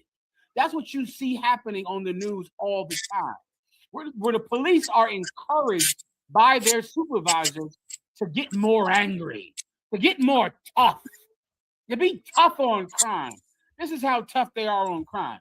They have police officers undercover in a gang. They get in a shootout with the cops and other cops. They kill each other and shoot each other because they're so aggressive. They kill other cops. They kill each other. That's how aggressive white cruelty is. You white people are incompetent, and your incompetence is costing a lot of lives. You don't want black people to be the police chiefs. You don't want black people to rule the FBI, to rule law enforcement. You think that we're DEI hires. You think we're affirmative action hires. So you want just good old-fashioned country music listening to white boys to run the police departments. Guess what's going to happen? They're going to shoot each other on a raid because they're so angry and they're so lathered up with lust to kill that the undercover cops are going to kill the uniform cops. They'll shoot each other because they are so excited to hurt someone. Your incompetence is costing lives, white people. Every white man is a DEI hire because you would have never gotten that job if you weren't white. You only got that job because you're white. That's it. Otherwise, how do you explain this? How do you explain cops shooting each other on a raid? Shoot each other. Keep going. Kind, sir. Then a few days ago in South Jersey.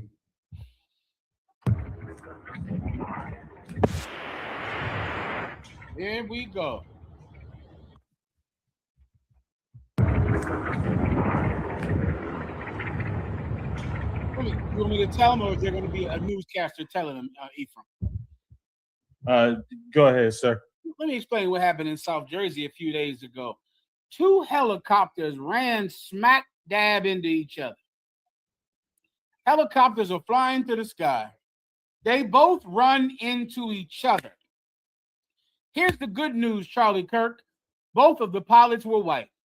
That's the good news. You see, this is what happens when you don't have black pilots. You telling me these 2 pilots didn't see that other helicopter coming straight at him? God damn, that's a lot of sky up there to hit somebody. How in the hell do you hit somebody in the sky?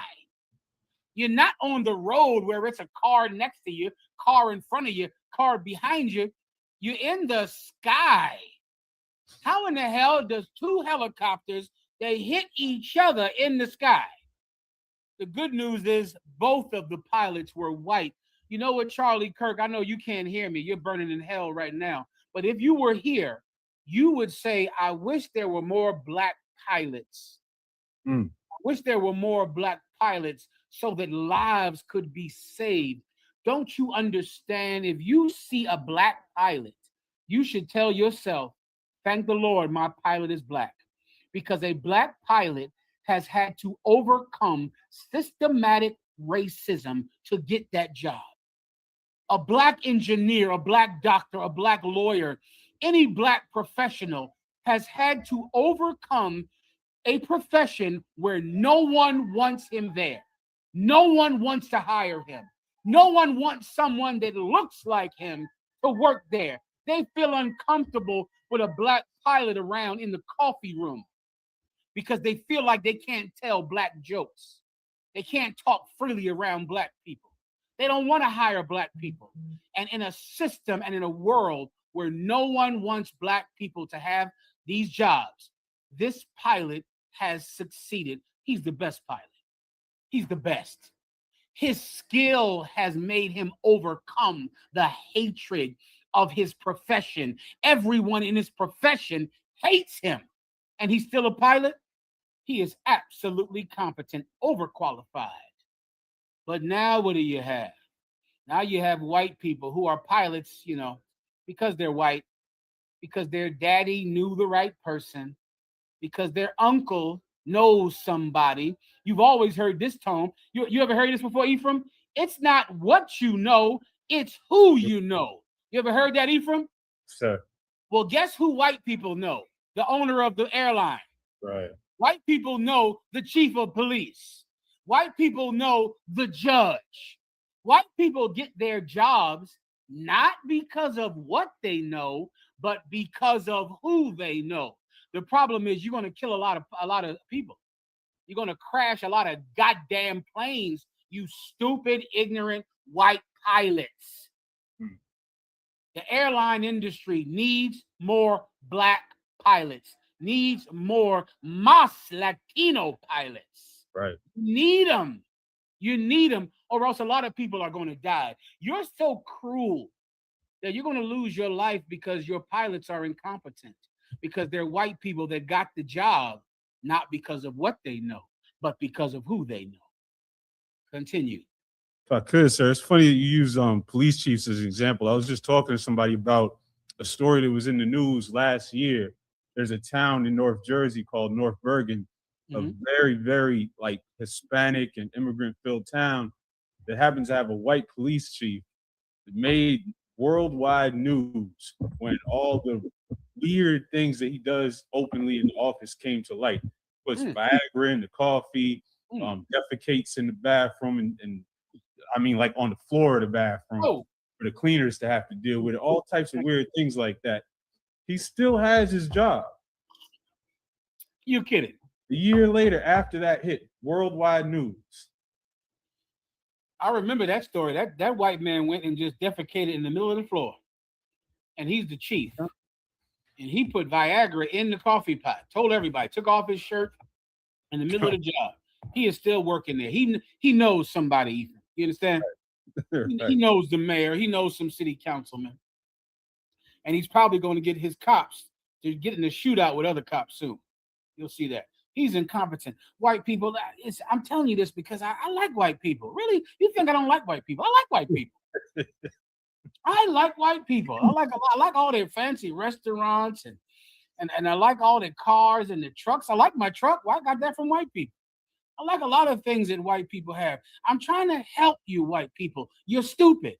And I'm telling you this out of kindness. You cannot fly planes and you cannot run organizations, and you are terrible at being president. You're horrible at it. You can't do it.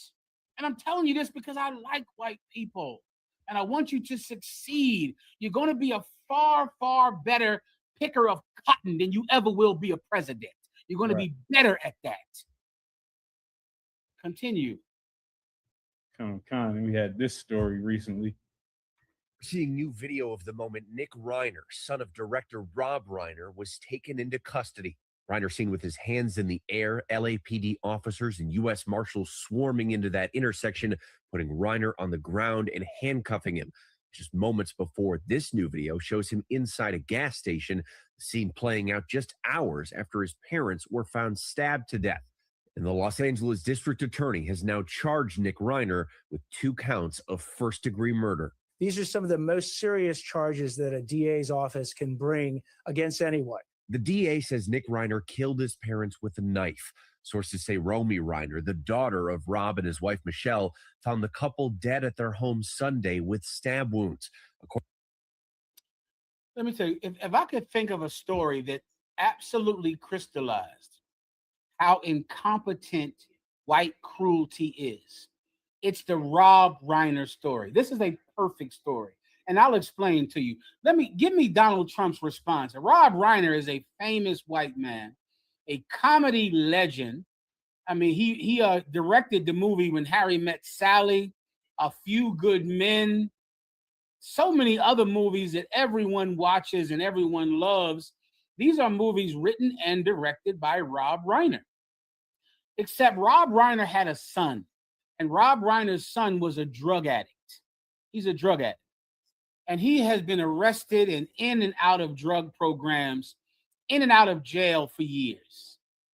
Finally, Rob Reiner's son went into his mother and father's house and stabbed them his father's house, and it was mother and his father. I'm sorry. He went to his mother and father's house and brutally stabbed them to death.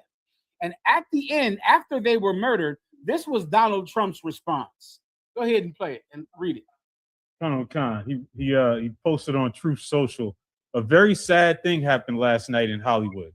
Rob Reiner, a tortured and struggling but once very talented movie director and comedy star, has passed away together with his wife Michelle, reportedly due to the anger he caused others through his massive, unyielding, and incurable affliction with a mind-crippling disease known as Trump derangement syndrome. One second.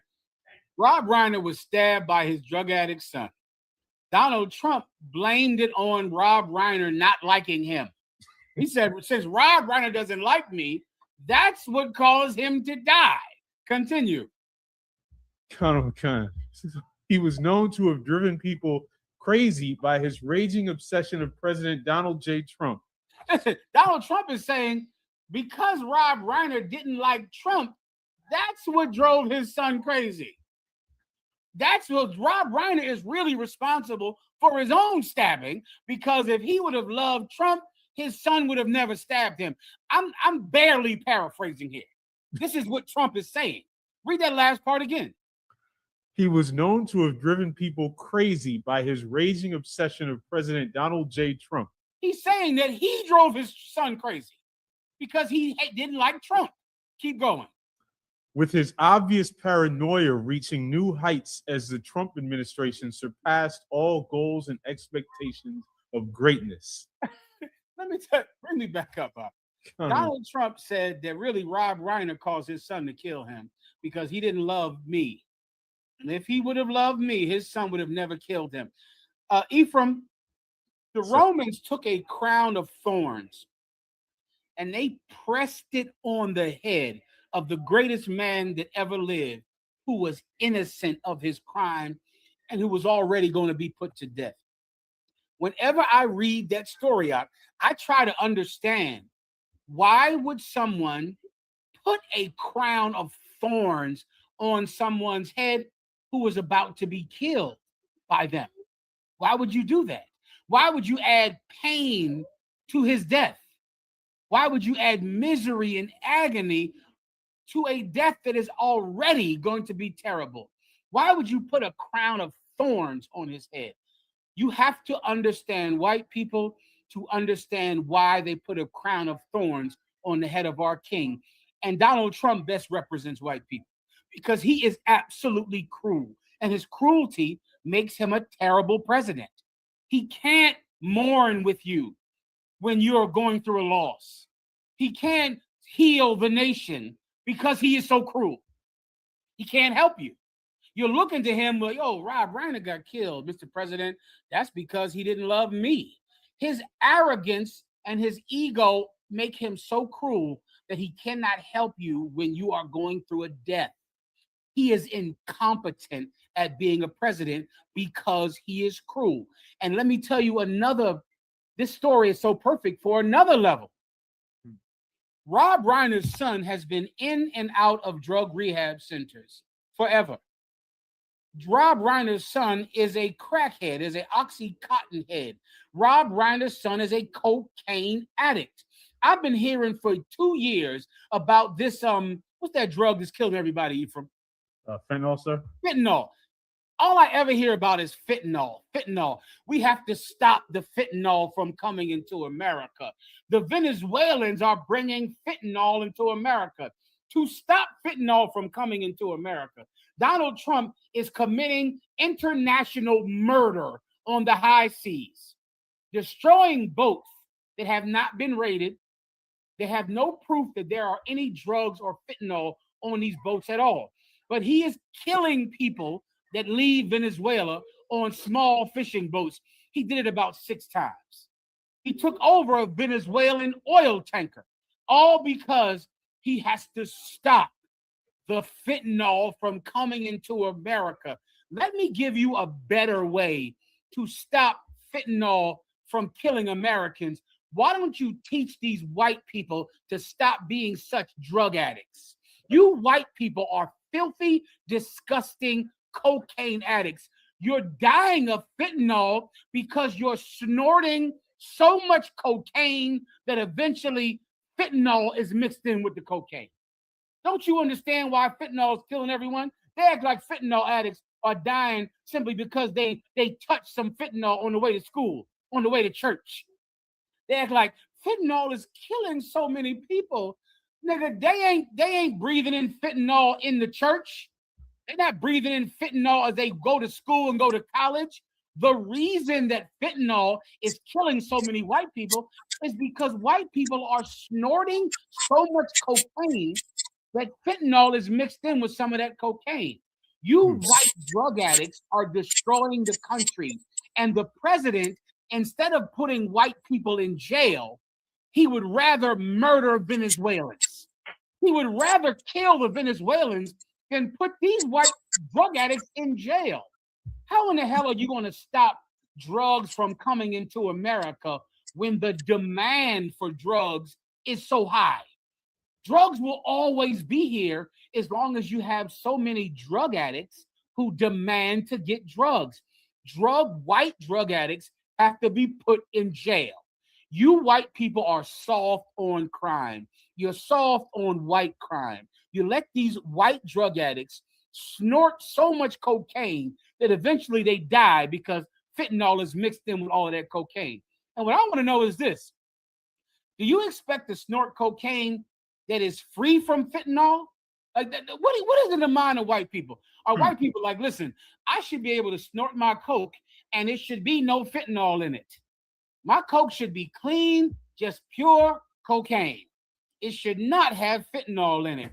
That cocaine has fentanyl in it, and that fentanyl needs to stay in that cocaine.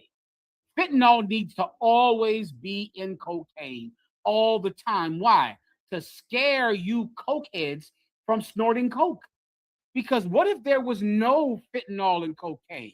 You would snort your nose into a goddamn hurricane. You would snort everything you see, and then you'd be out killing everyone, robbing everyone, just like you did with the Oxycontin phase. Oxycontin killed everybody because you white people are not going to jail. You oxy heads, you fentanyl heads. You need to be put in prison. Rob Reiner's son should have been in jail. He should have been sitting in jail